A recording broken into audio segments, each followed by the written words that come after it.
All right, back in the shop again today, Saturday. Spent yesterday over at Peter's house doing some powder coating, and we're getting things together to set up a powder coating setup to do the switches, the marker lights, or the backup lights, eventually marker lights we're going to have. And I'm going to do all this stuff. It's going to be all available. It's all going to be one system. We're going to have everything.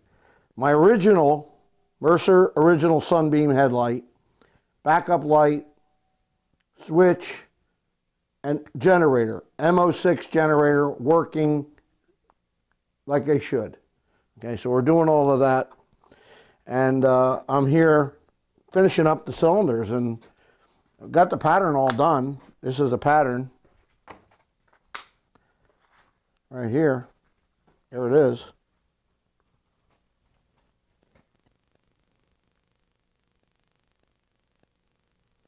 Okay, it's all finished. And now we have to mount it. And that takes a little bit of stuff, a little bit of time. One thing I wanted to mention about the core box, I decided to use this piece, which is left over from the half of the core, which now will, if you say that's the core, that's what you're going to see. If you were to cut the thing in half, you're going to see that's going to be a hole in the middle. Now, what I'm going to do with this, I'm going to mount this up. Pour Repro, because I've got a lot of Repro up there, and you have to use it. You can't leave that stuff. It has about a 2-month shelf life, and it gets really crazy the way it explodes basically, and like urethane, and it gets air in it, and then it has problems. So you want to use it up. It's expensive. So I'm going to mount this up, make a core box, make the 2 halves, and then I'm going to show you actually how to make a core. Now, Mr. Pete made some sodium silicate cores, and they're great if you're going to use them right away. Problem with sodium silicate cores is that they don't have a good shelf life. So I'm using the regular core stuff, the regular professional stuff, and that's okay for a home foundry. You're going to use them right away. But I want to make the cores. I'm going to bring them to the foundry. They're going to sit there for 2 or 3 more weeks, and they pick up moisture, and they don't work well. So I'm going to actually make the cores, and I'm going to show how to do that. And there was a guy on there, not Mr. Pete. Mr. Pete did it right. But there was another guy. He had the 2 halves of the core box, and he rammed up one half, rammed up the other half, screened them off, then put them together and tried to shoot the CO2 down there. And then when he took it apart, both halves broke off. Then he made another one. He rammed it up correctly, and then when he hit the CO2, he's there trying to pull it out. That's not the way you do it. You just wrap it tight, lightly wrap it, and they just pop right out of there. So I'm going to show the proper way of doing that, and Mr. Pete's already done that, but I'm going to show my version of it. And what else has got to be done with core making. And but right here, we're going to have, this is the plate, plywood. You see me made another one. Now, I don't know if I bring it up close enough, you could see on their lines. There's lines here. I put 1 light coat of pattern lacquer on there, and I put the lines on there, the center, and the size of this glass is going to be 16, 14 this way, 16 that way. So you have this additional amount where you put where the guides go. In fact, I did find a guide, so I wanted to show you that. I have it here. This is a guide. It's Hines, H-I-N-E-S, Hines Flask. And these are the guides. Okay, and they go, the oval hole, they go in there and they get bolted in, and then the 2 pins come together. Now, the foundry says they like to do it, but I think they like the money I give them better, $15. But let them do it. What the heck? All right. Going to do with this is, I think I mentioned this, the 2 halves are going to go something like that on a pattern, and then I'm going to take this big riser and stick it there, and what that's going to do is it's going to feed, it's going to feed this big chunk, which has got to be solid. Got to be solid. So I'm going to do that. I'm going to get that all mounted up, and core practice. I mean, you can paint them purple, green, orange, fuchsia, whatever you want to paint them. But you know what? The metal don't know any different. Foundry, basic foundry practices, the gray pattern lacquer and black. So that's what I got. What happened to my pattern? Oh, there it is. I gotta get it. Man, that thing went flying. Okay. Oh, man, butterfingers. Okay, now I got all dings in it. Okay, so all right. And so now what you're going to see on this side is you're going to see this, like this,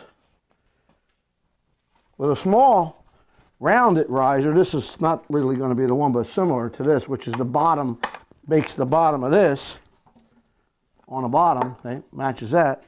And then it's going to have runners into this heavy-duty part. Now, someone mentioned, they said, oh, I don't like the way you gave it to them. It's not right. But they keep forgetting that it's not going to be upside down. It's going to be upside down. So these big chunks and big holes are going to be upside down.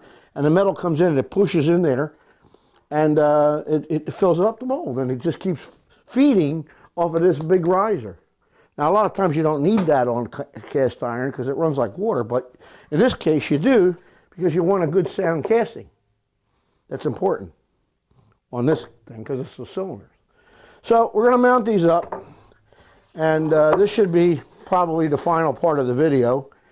Thank God, there's a lot of parts, but real quick, I wanted to show you the other parts I got done. Here's all the other pieces.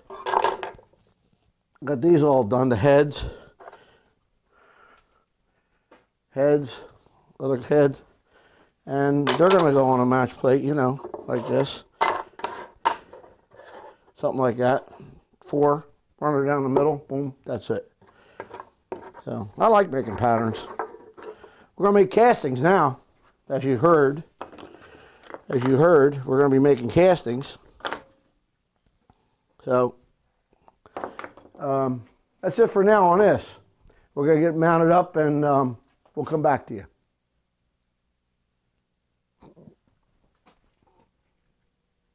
All right, I'm making the gating up that we just talked about, and it's going to go in the center between the two main, the bottom, the heavy blocks of iron here, like that.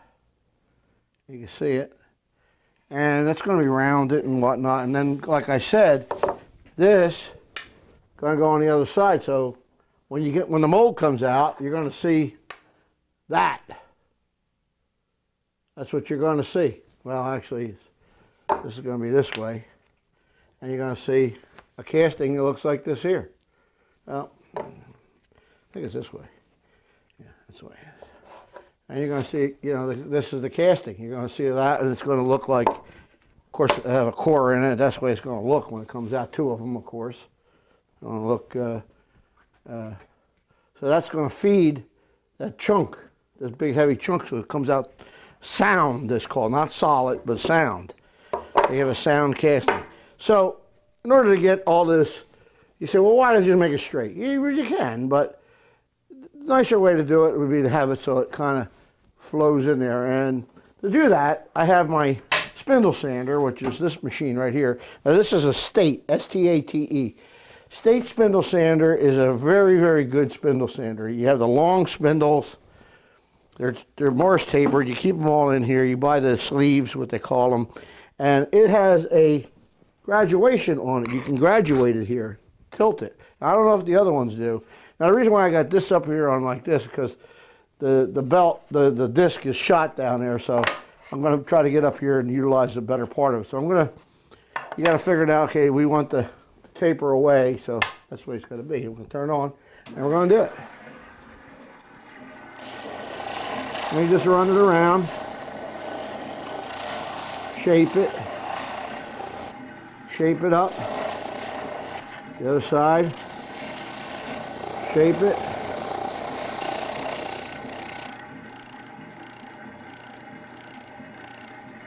yeah.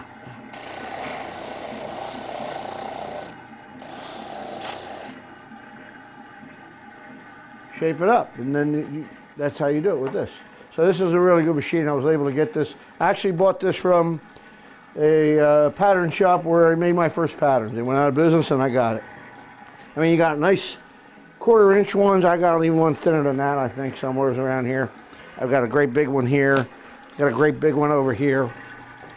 Rubber. These things are rubber in the middle. Big, great big ones. You need these. You really need these to make good patterns. So try to get yourself one if you want to make patterns. You can buy the smaller ones that work.